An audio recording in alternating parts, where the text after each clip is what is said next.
familiar with Lloyd's Nation. I mean, there's definitely a connection between the European products that have come out recently and this current product. But I think if you look at it, lines are a little bit more relaxed, lines are a little bit more sculpted, a little bit more agile, a little bit more athletic than you see in some of our European products. But I think that the overall aspiration of the car was that we wanted a much more sculpted, a much more bolder shape than we've ever had on Taurus before. I think if you look at the overall shape, it is totally reskinned from the current Taurus today.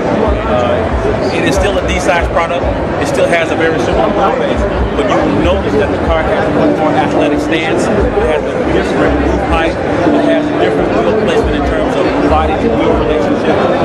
But mainly, it is a reinterpretation of the Taurus and actually the spirit of Taurus from the early 80s, so actually the mid-80s. So I think when you look at the front grille, you look at headlamp placement, you look at all the serpentine curves that transfer energy from front to rear, it is a total reworking of the current Taurus. I've also heard that you guys did a lot of other stuff on the interiors too.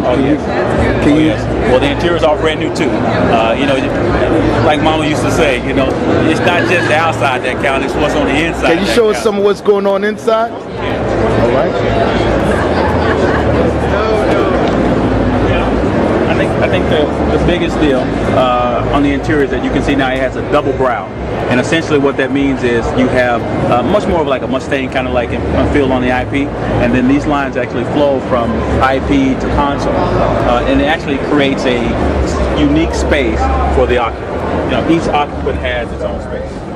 And remember, you know, these cars are going to be with us, you know, for years to come, so they need to age gracefully.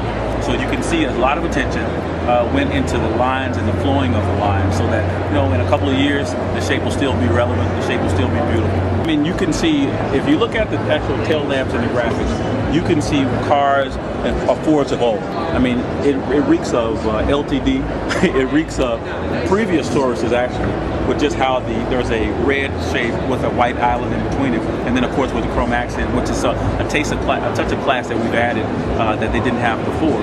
But just the proportion, just the scale of lamp is very reminiscent of Tauruses of the past.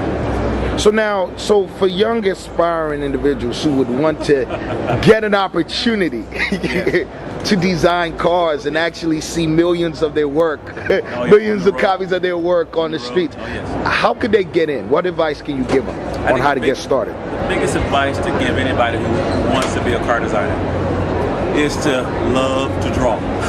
I think the ability to draw, you know, the knowledge of understanding how cars come together, and essentially, you know, just being inundated with the industry, I think will help you. But the number one key ingredient is the ability to sketch and to be able to create your ideas so that others can enjoy it.